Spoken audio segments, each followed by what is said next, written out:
Bueno, como la clasificación de los contratos en Colombia se clasifican en contratos civiles, contratos comerciales y contratos laborales. Primero vamos a empezar hablando de los contratos civiles.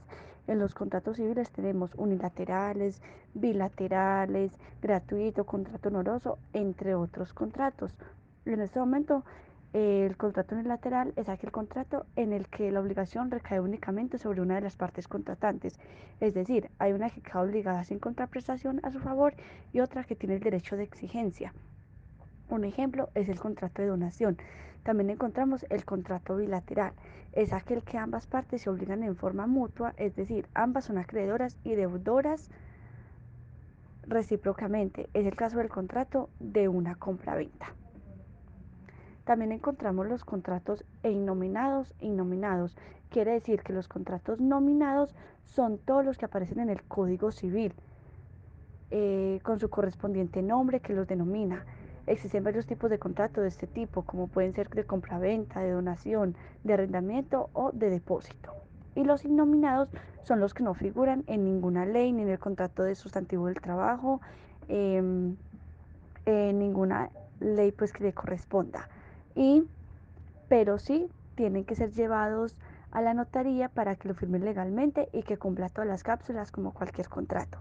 La diferencia aquí entre los dos, que unos radican en su aparición en el código y otros no. Tenemos también los contratos comerciales, que se clasifican de diversas maneras dependiendo de varios factores, como el propósito, las partes involucradas y la naturaleza de las obligaciones.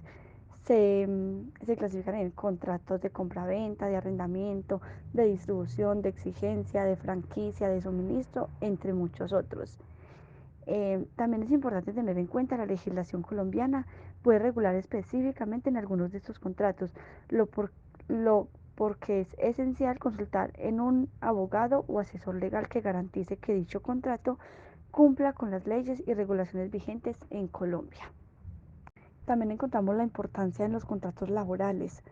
Puede tomar decisiones frente a las ofertas de empleo que se le presenten. Un contrato laboral regula los deberes y derechos entre las partes empleador y empleado, además de establecer el término de duración y la forma de ejecución. Es un acuerdo que se da entre persona y la otra, con el fin de realizar una actividad bajo una relación de dependencia. Tenemos dos tipos de contratos en Colombia laborales, que es por duración y por su forma. Por duración tenemos contrato a término fijo, a término indefinido, cuenta por hora labor o por trabajo ocasional o accidental. Y por su forma encontramos contratos verbales, que son solamente hablados, o contratos por escrito, que deben cumplir todas las reglas y leyes que forman todos los contratos en Colombia. El incumplimiento de los contratos puede tener diversas consecuencias.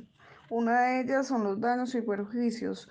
Una de las consecuencias más comunes es que la parte perjudicada por el incumplimiento genera pérdidas financieras, costos adicionales incurridos y otros daños relacionados con la falta de cumplimiento del contrato.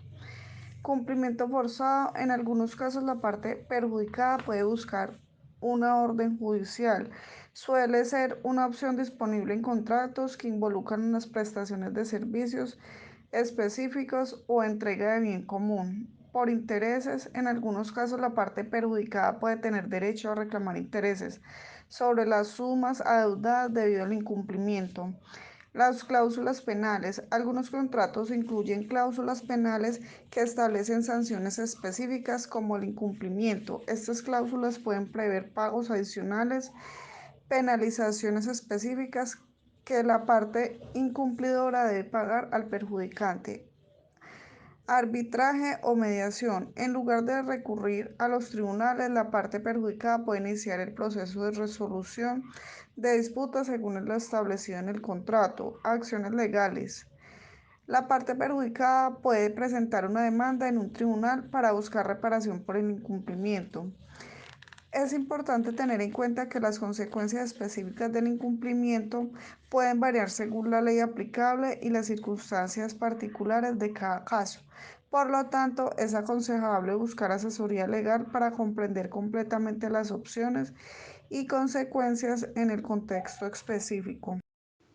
Los principios aplicados en la contratación privada. Primero, autonomía de la voluntad. Se caracteriza precisamente por otorgar facultades o prerrogativas a las partes de un contrato para dictarse libremente sus propias formas de negocios o reglas, en medida de que éstas no afecten contra el orden público y las buenas costumbres. 2. La buena fe. Este principio exige de los particulares y autoridades ceñirse en sus actos a una conducta leal, honesta y acorde al comportamiento de una persona correcta. 3. La consensualidad. Hace referencia al mutuo acuerdo, a la expresión de voluntad entre dos o más partes o personas. Es un principio que rige los contratos, ya sean civiles, laborales o comerciales. 4. La costumbre. Principio que rige los contratos únicamente cuando no existe ley o existiendo es invocada esta para ser aplicada al caso de solucionar o tratar. Es decir, cuando se generan vacíos legales, es aquí donde este principio se constituye como rector en materia contractual. 5. El enriquecimiento sin causa. Se requiere que un patrimonio reciba un aumento a expensas de otro sin causa que lo justifique. 6. El error común. Constituye uno de los casos excepcionales dentro del ordenamiento en los que se admite que de la creencia errónea y de buena fe sobre la legalidad de un acto se derivan consecuencias jurídicas avaladas por el propio ordenamiento. 7. La relatividad. Significa que las partes carecen de facultad para hablar en nombre de otros o comprometer sus intereses cuando no están investidos de ninguna delegación o poder de representación. Y 8. El abuso del derecho. Esto ocurre cuando el titular de un derecho subjetivo lo ejerce de manera abusiva en contra de la finalidad de la norma. El principio que subyace tras el abuso del derecho es que ningún derecho patrimonial es absoluto. Diferencias entre lucro cesante y daño emergente. La diferencia entre estas dos figuras hace relación a que el lucro cesante va relacionado directamente con las ganancias que se deja de percibir por la falta de terminación del contrato. Y el daño emergente es ese presupuesto adicional que le toca colocar a una de las partes para poder terminar ese objeto contractual. Un ejemplo de estas figuras es que el daño emergente, una empresa de lácteos contrata una persona para que realice la distribución de sus productos a los clientes. Este lo deja de realizar por varios días, generando de que se debe a contratar otra persona para realizar la actividad. O sea, está haciendo un gasto adicional que no lo tenía presupuestado. Y el lucro cesante va relacionado con esas ganancias que dejó de percibir durante esos días que la persona no realizó la entrega de sus productos.